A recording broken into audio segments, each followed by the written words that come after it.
Assalamualaikum warahmatullahi wabarakatuh. Yang saya hormati Ibu Dr. Heni Hindriani, MSI selaku dosen pengampu mata kuliah metodologi penelitian, dan tak lupa pula kepada teman-teman yang saya banggakan. Perkenalkan, nama saya Aas Rismawati dengan NPM 2021001026, semester 6 Sekolah Tinggi Analis Kimia Cilegon. Baik, selanjutnya izin mempresentasikan proposal penelitian saya dengan judul Pemanfaatan limbah bogol jagung sebagai adsorben logam berat kobalt CO menggunakan aktivator asam sitrat dari belimbing hulu menggunakan metode aktivasi alami. Kota Cilegon. Kota Cilegon adalah sebuah kota yang terletak di Provinsi Banten. Kota ini terletak di bagian barat Pulau Jawa, tepatnya di tepi Selat Sunda. Kota ini dikenal sebagai Kota Baja. Kota Cilegon dikenal sebagai kota industri seperti industri minyak dan gas, industri baja, dan industri kimia yang menjadi pusat industri di kawasan Banten bagian barat. Berikut contoh jika manusia terkena ambang batas dari logam kobalt, yaitu sesak nafas dan kepala terasa nyeri atau pusing. Selanjutnya yaitu latar belakang. Pada penelitian ini digunakan arang bogol jagung sebagai adsorben limbah yang bersifat logam, yaitu logam kobalt. Dengan harapan arang bogol jagung dengan aktivasi asam lambung mengabsorben logam kobalt sehingga dapat menurunkan kadarnya. Karena limbah bogol jagung mengandung banyak partikel selulosa yang dapat digunakan sebagai adsorben. Aktivasi alami.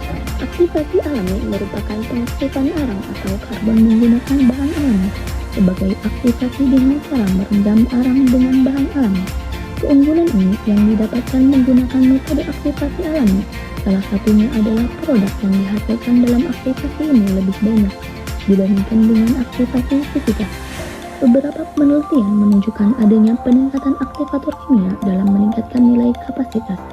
Bahan kimia aktivator yang digunakan dalam penelitian ini adalah HNO3. Rumusan masalah. Yang pertama, bagaimana limbah bogol jagung berfungsi sebagai adsorben logam berat kobalt jika dibandingkan dengan bahan lain, dan bagaimana hasilnya. Yang kedua, apa saja komponen yang mempengaruhi efisiensi dan efisiensi absorpsi limbah bogol jagung terhadap kobalt dan logam berat. Yang ketiga, bagaimana prospek aplikasi industri atau skala besar dari pengembangan teknologi ini. Tujuan penelitian yang pertama, menguji potensi limbah bogol jagung sebagai adsorben logam berat kobalt. Yang kedua, membuat karang aktif dari limbah bogol jagung sebagai adsorben logam berat kobalt sebagai salah satu upaya kontrol lingkungan di daerah industri Cilegon. Yang ketiga, menguji kondisi terbaik ketika mendapat perlakuan tanpa aktivasi dan teraktivasi. Manfaat penelitian yang pertama, meningkatkan nilai guna limbah bogol jagung. Yang kedua, sebagai sumber material arang aktif sebagai adsorben. Yang ketiga, menjadikan arang aktif dari limbah bogol jagung. Yang keempat, sebagai fokus utama penelitian di daerah industri Cilegon. Yang kelima, memperluas pengetahuan tentang arang aktif terbarukan dari limbah bogol jagung sebagai adsorben logam berat kobalt. Dan yang terakhir, mengurangi kebutuhan arang aktif. Hipotesis penelitian. Pemanfaatan limbah bogol jagung sebagai adsorben logam berat kobalt dengan metode aktivasi alami akan meningkatkan kemampuan penyerapan logam berat tersebut. Kami menduga bahwa proses aktivasi alami akan meningkatkan luas permukaan dan porositas limbah bogol jagung.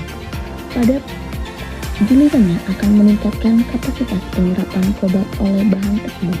Kami juga menghipotesiskan bahwa penggunaan limbah bogol jagung sebagai adsorben logam berat kobalt secara efektif dapat mengurangi konsentrasi logam berat dalam air limbah atau larutan pencemar.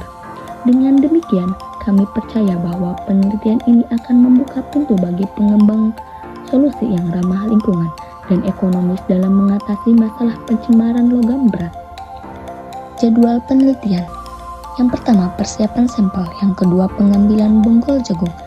Yang ketiga, pembuatan asam sitrat. Yang keempat, aktivasi alami bioadsorben. Yang kelima, penentuan absorpsi teraktivasi. Dan yang terakhir, penentuan kurva. Persiapan sampel dan pengambilan bogol jagung dilakukan pada bulan Desember. Pembuatan asam sitrat dan aktivasi alami bioadsorben dilakukan pada bulan Januari. Dan penentuan absorpsi teraktivasi dan penentuan kurva dilakukan pada bulan Februari. Metodologi penelitian, tempat dan waktu.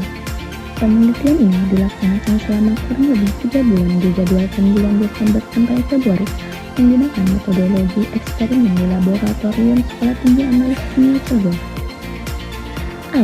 Alat instrumen yang kita gunakan adalah ICD, oven neraca analitik, corong gelas ukur, pH meter, cawan porselin, gelas kimia, toples saringan 100 ml, Erlenmeyer magnetic stirrer, labu ukur, pompa, vakum, botol semprot, batang pengaduk, spatula, pipet tetes, dan stopwatch.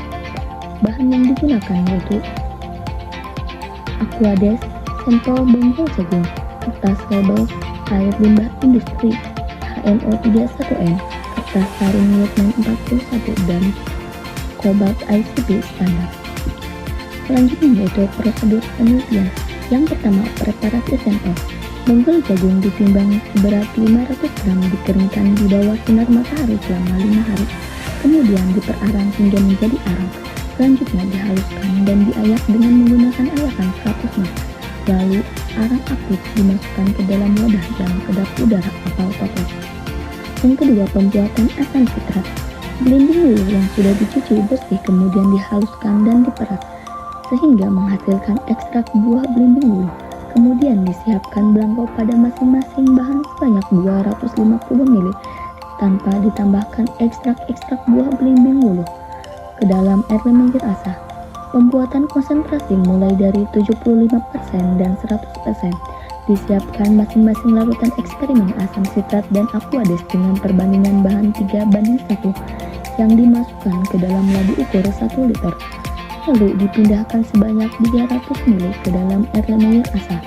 Selanjutnya, untuk pembuatan konsentrasi 100%, disiapkan larutan sebanyak 250 ml tanpa ditambahkan Aquades ke dalam Erlenmeyer ASA secara terpisah. Yang ketiga, aktivasi alami bioabsorben. Dilakukan 3 variasi waktu untuk dijadikan perbandingan. Perbandingan aktivasi dilakukan berdasarkan 3 waktu yang berbeda, yaitu 15 menit, 30 menit, dan 45 menit. Dimasukkan larutan asam sitrat yang sudah disiapkan ke dalam 3 gelas kimia yang berbeda. Kemudian ekstrak belimbing wulu tersebut masing-masing ditambahkan serbuk bonggol jagung. Campuran diaduk menggunakan magnetic stirrer selama waktu yang telah ditetapkan, yaitu 6 jam. Filtrat larutan menggunakan kertas Lieutenant 41. Sampel dicuci dengan Aquades hingga netral. Kemudian dikeringkan dalam oven menggunakan suhu 600 derajat Celcius selama 6 jam. Bioabsorben teraktivasi dengan 3 variasi zat digunakan. Yang keempat, penentuan absorpsi teraktivasi. 3 variasi bioabsorben yang telah dibuat ditimbang sebanyak 25 gram, lalu dimasukkan ke dalam Erlenmeyer. Kemudian ditambahkan air limbah industri sampai 250 ml. Campuran diaduk menggunakan magnetic stirrer selama 6 jam. Lalu didiamkan sampai terlihat 2 lapisan. Kemudian dilakukan analisa kadar Cobalt CO untuk mengetahui penyerapan optimum bioabsorben yang teraktivasi asam sitrat menggunakan ICP. Selanjutnya yaitu penentuan kurva kalibrasi. Kurva kalibrasi dapat dibuat di mikroskop Excel dengan memasukkan beberapa konsentrasi yang telah didapat dari absorbansi dan yang telah diukur. Kurva 8 kalibrasi akan menghasilkan persamaan garis Y sama dengan AX ditambah B, di mana A adalah slope, B adalah intercept, Y adalah absorbansi, dan X adalah konsentrasi. Selanjutnya diagram alir. Yang pertama, preparasi sampel bonggol jagung. Serbuk bonggol jagung dihaluskan, dan yang kedua pembuatan asam sitrat dari belimbing wulu dengan menggunakan konsentrasi ekstrak 75 dan 100%. Kemudian, aktivasi bioabsorben dengan 3 variasi waktu. Bioabsorben teraktivasi asam sitrat dengan variasi perbandingan konsentrasi 1:0 dan 3:1. Kemudian penentuan absorpsi bioabsorben teraktivasi menggunakan alat instrumen ICP.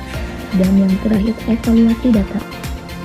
Baik, selanjutnya daftar petaka ini bisa dilihat oleh teman-teman. Sekian dari saya, kurang dan lebihnya mohon maaf. Wassalamualaikum warahmatullahi wabarakatuh.